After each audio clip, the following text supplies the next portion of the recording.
अपने ex boss को हराने के बाद लिन सबका चहीता तो बन गया, पर असली कहर तो अब टूटा है, क्योंकि इस टाइम उसकी मून मौत के मुंह में खून से लथपथ है। तो क्या ये किसी की साजिश है या फिर लिन के झूठ की कीमत मून चुकाएगी? तो चलिए देखते हैं कि क्या लिन अपनी गॉडेस को बचा पाएगा या फिर ये हीरोपंती उसकी ही जान ले लेगी। तब हमें रेक्स नाम का एक कैरेक्टर दिखाया जाता है जो कि नाइस और मून की लव स्टोरी को टीवी पर देखकर काफी जेलस हो रहा होता है। तब हमें मून का फ्लैशबैक दिखाया जाता है जहाँ पर हम देखते हैं मून एक व्लॉगर होती है और देखते ही देखते वो काफी ज्यादा फेमस हो जाती है, जिस वजह से उसे टेलीपोर्टेशन की पावर मिल जाती है, क्योंकि वो अपनी ऑडियंस को पूरी दुनिया दिखाना चाह रही होती है। और तब वो कुछ बच्चों को एक एक्सीडेंट से बचाती है, पर वो खुद ही खतरे में पड़ जाती है और उसे हमारा हीरो नाइस आकर बचा लेता है, जिस वजह से लोगों के सामने उनकी प्यार की कहानी स्टार्ट हो जाती है और सभी लोग यही दुआ करने लगते हैं कि वो दोनों हमेशा साथ रहें। तब यहाँ नाइस को मून के मरने का सपना आ रहा होता है, पर जैसे ही वो उठता है वैसे वो देखता है कि मून तो आराम से एक्सरसाइज कर रही है, जिस वजह से वो उससे मिलने चला जाता है। पर मून काफी ज्यादा गुस्से में होती है और मून को ऊपर से ये भी पता होता है कि जो उसके पास नाइस बन के आया है वो असली नाइस नहीं है, जिस वजह से वो लिन से असली नाइस के बारे में पूछने लगती है। तब लिन जैसे ही उसे बताता है कि असली नाइस तो मर चुका है, वैसे ही वो मिस जे को फोन करके वहाँ पर बुलाने लगती है। तब हमें पता चलता है कि उनका रिलेशन तो हमेशा से ही एक नाटक था, ताकि वो लोगों का ट्रस्ट पॉइंट इकट्ठा कर सके।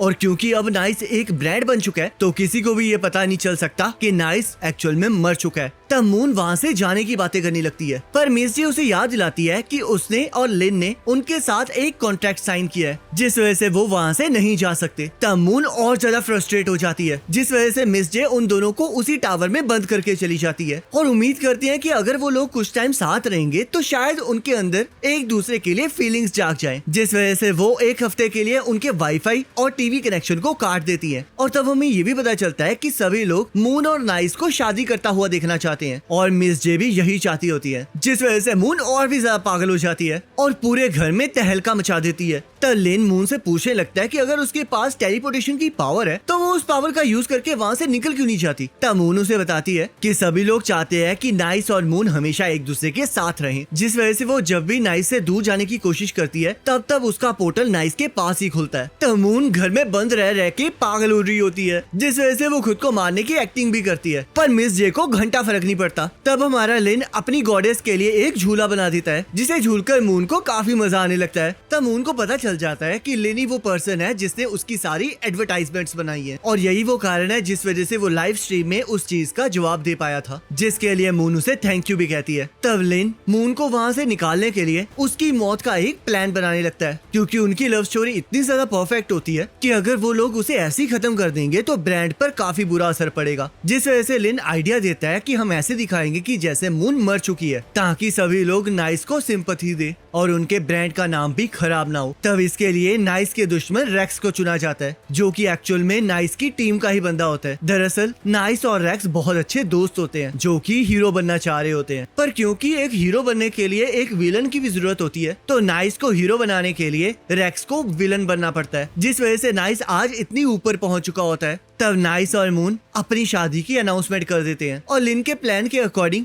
रेक्स उसी टाइम उन पर हमला कर देता है, पर रेक्स थोड़ी अजीब हरकतें कर रहा होता है और नाइस से ये पूछने की कोशिश कर रहा होता है कि आखिरकार उसने इतने टाइम से उसके मैसेजेस का जवाब क्यों नहीं दिया। पर जैसे ही रेक्स को पता चलता है कि नाइस तो एक्चुअल में मर चुका है तो वो तो पागल ही हो जाता है और लिन के ऊपर हमला करना स्टार्ट कर देता है, जिस वजह से लिन और मून मिलकर उसे रोकने की कोशिश कर रहे होते हैं। पर मिस जे लिन को पीछे हटने के लिए कह रही होती है, क्योंकि अभी उसके पास इतनी पावर नहीं होती कि वो उसका सामना कर सके। तो लिन मिस जे को ये बताता है कि उसने हमेशा यही उम्मीद की है कि वो इम्पॉसिबल को पॉसिबल कर सके, तो इसलिए आज वो यही करके दिखाएगा। और तब हमें काफी कमाल की लड़ाई देखने को मिलती है, जहां लिन रेक्स को हराने में कामयाब हो जाता है, पर इस चक्कर के अंदर मून को चोट लग जाती है और लिन उसे बचाने चला जाता है। तब मून उसे बताती है कि ये सब कुछ एक नाटक है और वो मिस जे का दिया हुआ फेक ब्लड यूज कर रही है, ताकि वो सभी को ये दिखा सके कि वो असलियत में मर चुकी है। तब मून लिन को उन हसीन पलों के लिए शुक्रिया अदा करने लगती है और इस बात से भी काफी ज्यादा उदास होती है कि अब उसे लिन से दूर होना पड़ेगा, जिस वजह से लिन भी काफी इमोशनल हो जाता है और जोर जोर से रोना स्टार्ट कर देता है। पर मिस जे को उसे देखकर ऐसा लग रहा होता है कि जैसे कि वो एक्टिंग कर रहा है, जिस वजह से उन्हें लगता है कि वो काफी कमाल का एक्टर है। तब उन लोगों का प्लान फाइनली कामयाब हो जाता है और सभी लोग इस चीज को मान लेते हैं कि मून एक्चुअल में मर चुकी है और लिन सबको ये कहता है कि सभी लोग यही दुआ करें कि मून मरने के बाद आजाद हो और वो जहाँ जाना चाहे वहाँ जा सके।